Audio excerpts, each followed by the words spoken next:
Salve Maria a todos.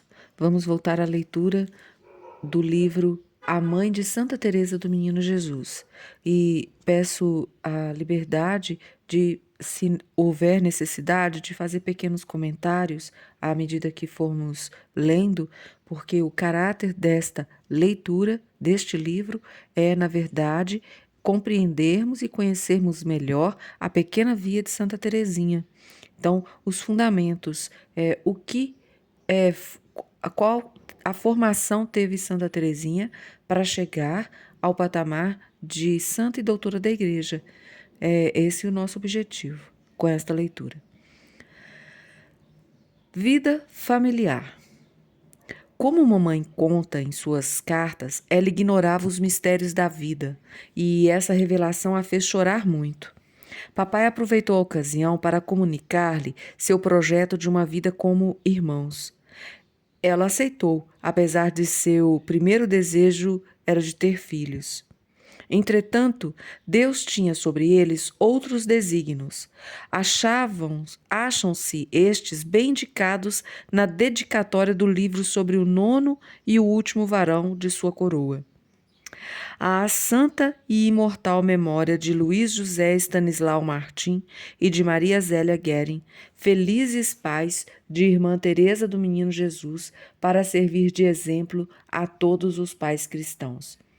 E neste testemunho mais recente, por ocasião da canonização de Santa Teresinha, a sociedade necessita mais do que nunca de uma chamada à ordem, de um exemplo vivo que ilustre magnificamente ao olhar de todos a santidade do estado do matrimônio e da observância das leis da moral conjugal.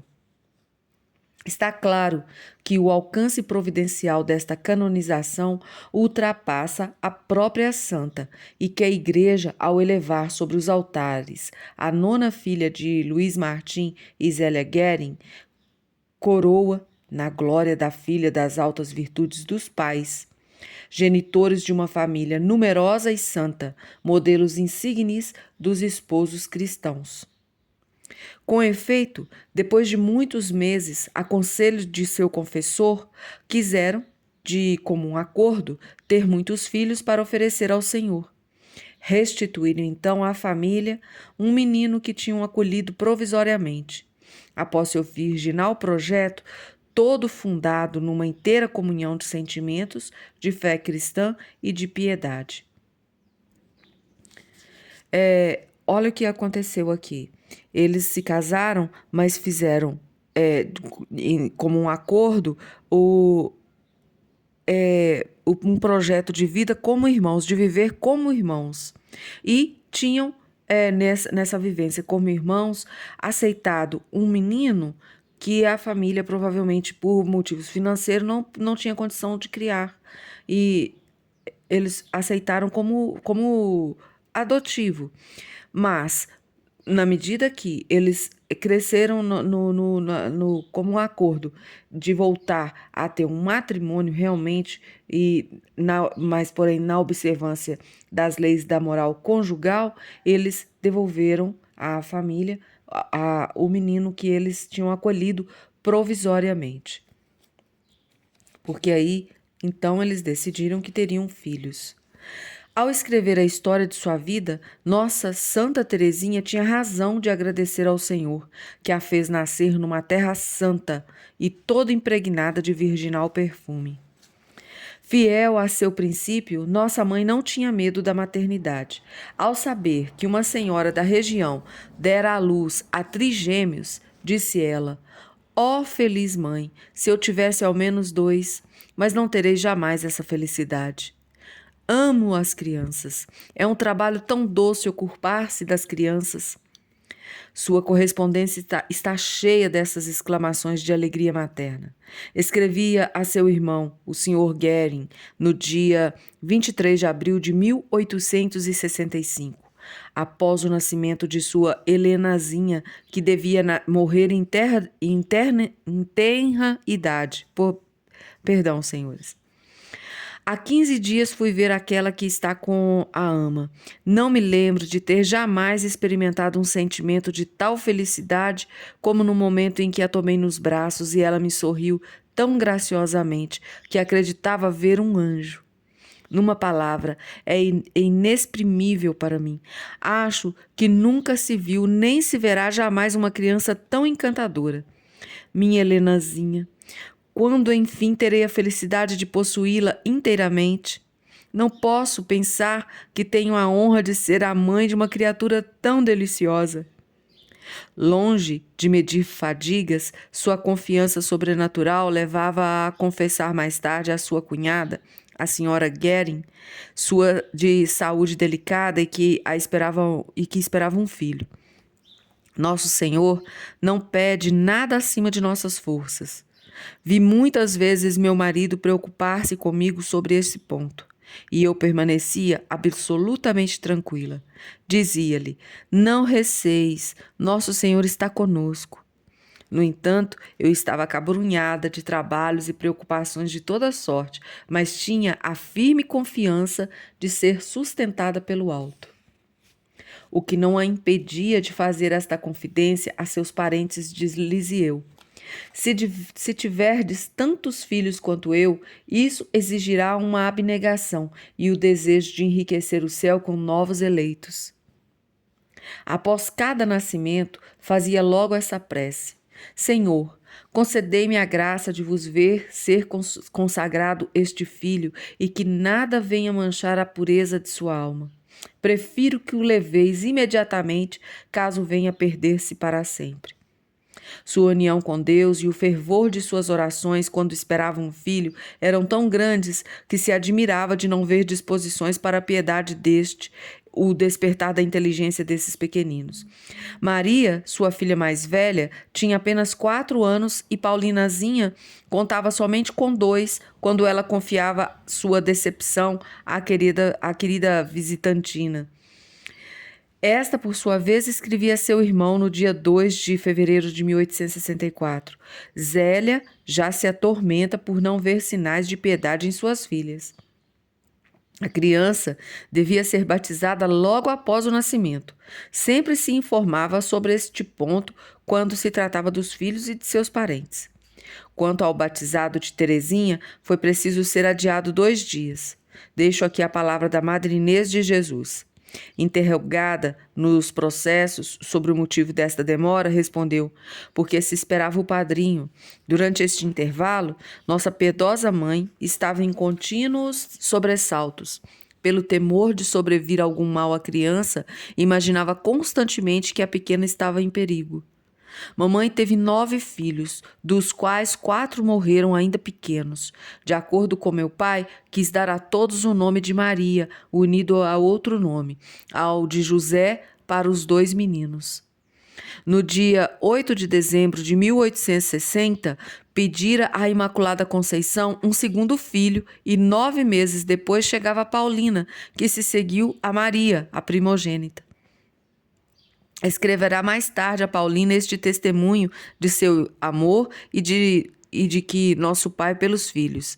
Vivíamos somente para eles, eram nossa felicidade, jamais a encontrávamos fora deles. Numa palavra, nada nos custava, o mundo não mais nos pesava, era para mim a grande compensação, por isso eu desejava ter muitos filhos, a fim de educá-los para o céu.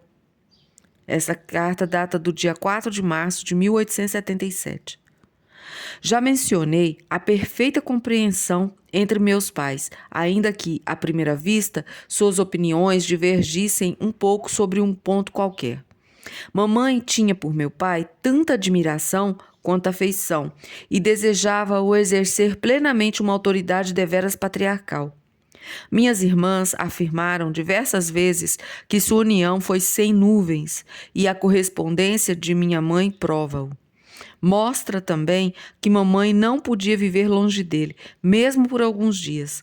As cartas que lhe escrevia terminam com frases como esta: eco fiel de seus sentimentos. Tua esposa que te ama mais do que a própria vida. O senhor cônego do Maine, vigário-geral de Cés, que batizou Teresa quando vigário de Nossa Senhora de Alençon e que conhecia bem nossa família, fez este elogio nos processos. Era admirável a união nesta família, tanto entre os esposos quanto entre pais e filhos. Agora vamos falar sobre a educação dos filhos. Nossa mãe ocupava-se ativamente de nossa educação. Lembro-me que fazia conosco a oração da manhã e da noite e ensinava-nos principalmente esta fórmula do oferecimento do dia. Meu Deus, dou-vos o meu coração, tomai-o, eu vos peço, a fim de que nenhuma criatura o possua, a não ser vós só, meu bom Jesus. Habituava-nos a obedecer por amor para agradar ao menino Jesus com pequenos sacrifícios. O terço de práticas servia para contá-los. Era composto de contas móveis, enfiadas em um cordão e que eram puxadas à vontade. Esta obra de formação começava bem cedo. Escrevia a seu irmão que se preocupava com a vivacidade de sua filha mais velha. Não te inquietes por ser muito viva sua Joanina. Isso não a impedirá de ser uma excelente filha mais tarde e de ser a tua consolação. Lembro-me que Paulina era a mesma coisa até a idade de 2 anos. Eu ficava desolada e agora é a melhor. Devo dizer-te que não a mimei e, por pequenina que fosse, não deixava passar nada, sem, no entanto, a martirizar, mas ela devia ceder. Lê-se numa carta de irmã Maria Dositeia a seu irmão. Zélia escrevia-me em sua última carta alguma coisa sobre suas filhinhas. Pergunta a Maria se cometeu tal falta. A pequena examina sua consciência e após um momento responde: não fiz isso. Diz-lhe então que vá deitar-se e que Nosso Senhor está em seu coração. Seu rostinho resplandece de alegria. Quanto a Paulina, se suas irmãs querem tomar-lhe as coisas e se lhe diz: dá-lhes, minha filhinha, é uma pérola para a tua coroa, então ela não opõe mais resistência. Mamãe velava atentamente sobre nós, afastando até a sombra do mal. Pouco depois do nascimento de Teresa, todas as meninas brincavam de batizado no jardim. Luísa, a empregada, teve a ideia de designar-me para padrinho e vestiu-me de menino. Eu tinha 4 anos. O desfile começava quando mamãe apareceu e fez cessar a brincadeira, repreendendo Luísa por essa exibição masculina. Ela queria a mais perfeita decência no trajar e os vestidos deviam descer abaixo dos joelhos. Certo dia em que uma adolescente pouco mais velha do que nós veio brincar conosco, mamãe inquietou-se com suas maneiras por demais familiares, com seus segredos misteriosos e separou-nos desta menina. Interrogou-me ansiosamente diante dela e falou-me com severidade para afastar esta má influência. Acrescento um detalhe: esta menina aproveitou da admoestação e tornou-se religiosa mais tarde. Minha mãe colocava-me sobre os joelhos e ajudava-me a preparar minhas confissões. Era a confiança de suas filhas que recorria sempre. Sendo muito persuasiva, era difícil esconder-lhe alguma coisa. Foi assim que ajudou Maria a ser menos independente. Conta esta que, quando criança, numa escola mantida, aliás, por religiosas, fora testemunha de atividades viciosas de uma menina. Indignada, falou logo à mamãe, que aproveitou-se da ocasião para louvar sua franqueza e ensinar-lhe a mesma lealdade na confissão. Alertada por este fato, retirou-a desta escola e colocou-a com Paulina no internato da Visitação de Mans. Sua firmeza era, no entanto, impregnada de grande compreensão. Prova-o esse detalhe a meu respeito, que extraio da correspondência de mamãe a Paulina. A Celinazinha é muito engraçadinha, faz muitas práticas para obter a cura de sua tia. A saúde de sua tia visitantina causava inquietações à família. Às vezes, porém, lhe falta a constância. Ontem à noite não queria dar, não sei que, à sua irmãzinha, apesar de lhe pedirmos. Maria zangou-se e disse-lhe que ela só fazia os sacrifícios que lhe agradavam e que assim seria preferível não fazer nenhum. Eu disse a Maria que não tinha razão de desanimá-la assim e que não é possível a uma criança tão pequena tornar-se santa de repente. É preciso deixar passar alguma coisa. Teresa contou a maneira pela qual mamãe formava seu caráter. Não admitia esses caprichozinhos de criança de que se ri facilmente. Bastava um olhar de reprovação para corrigi-la. Cito ainda uma passagem relatada por minha mãe, a Paulina, a respeito de Terezinha. Certa manhã, quis abraçá-la antes de descer. Parecia dormir profundamente, por isso não ousei despertá-la. Maria disse-me: Mamãe, ela finge dormir, tenho certeza. Inclinei-me então para beijá-la na testa, mas ela escondeu-se logo sobre as cobertas, dizendo-me, com ares de criança mimada: Não quero que me vejam. Não fiquei nada contente e fi-la sentir. 2 minutos depois, ouvi-a chorar e logo percebo com grande admiração que estava ao meu lado. Tinha saído sozinha de sua caminha, desceu as escadas, descalça e embaraçada em sua camisola, mais comprida do que ela. Tinha o rostinho banhado em lágrimas. Mamãe, disse-me lançando-me aos meus joelhos. Mamãe, eu fui má, perdoa-me. O perdão foi depressa concedido. Tomei meu querubim nos braços, apertando-o ao coração e cobrindo-o de beijos. Vendo-se tão bem recebida, disse-me: Ó, mamãe, não queres enfaixar-me como quando eu era pequena? Eu tomaria o meu chocolate aqui, à mesa. Tive a paciência de ir buscar sua coberta e enfaixei-a como quando era pequenina. Eu parecia brincar de boneca. Este fato revela bem seu método pedagógico, em que a severidade envolve-se de ternura. Lembro-me de outro caso concernente a mim,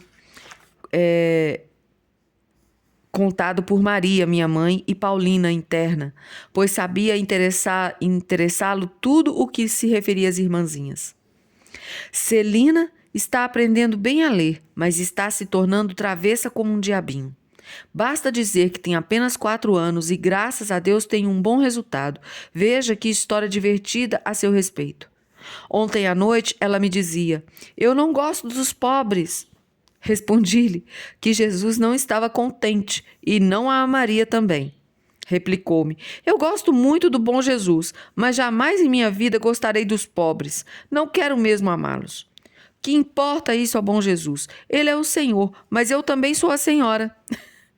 Não podes imaginar como estava exaltada. Ninguém pôde convencê-la. Mas há uma explicação para a sua raiva dos pobres. Há alguns dias, achava-se à porta com uma amiguinha, quando passou uma criança pobre e as olhou com um ar atrevido e zombeteiro. Isso não agradou a Celina, que disse à menina: Vá-te embora. Esta, furiosa, deu-lhe antes de se afastar uma bofetada bem dada. 1 hora depois ela estava ainda com o rosto vermelho. Incitei-a a perdoar a pobrezinha, mas ela não se esqueceu do incidente e declarou-me ontem: Queres, mamãe, que eu goste dos pobres que vêm me dar palmadas a ponto de ficar com o rosto todo vermelho? Não, não gosto deles. Mas à noite é boa conselheira. A primeira palavra que me disse esta manhã foi para anunciar-me que tinha um belo ramalhete para Nossa Senhora e o bom Jesus. Depois acrescentou: Agora eu gosto muito dos pobres. Era assim que, sem violência, sabia convencer-nos. Vamos parar por aqui hoje? Espero que estejam desfrutando bem dessa leitura. Apesar dos erros, perdoem, dos erros que a leitura comete e da má leitura que a leitora exerce. Mas acredito que será muito benéfico para todos nós e para as nossas famílias. Aqueles que puderem, compartilhem com suas famílias, com seus familiares, amigos, porque acredito será de muito bom proveito para todos. A todos, salve Maria.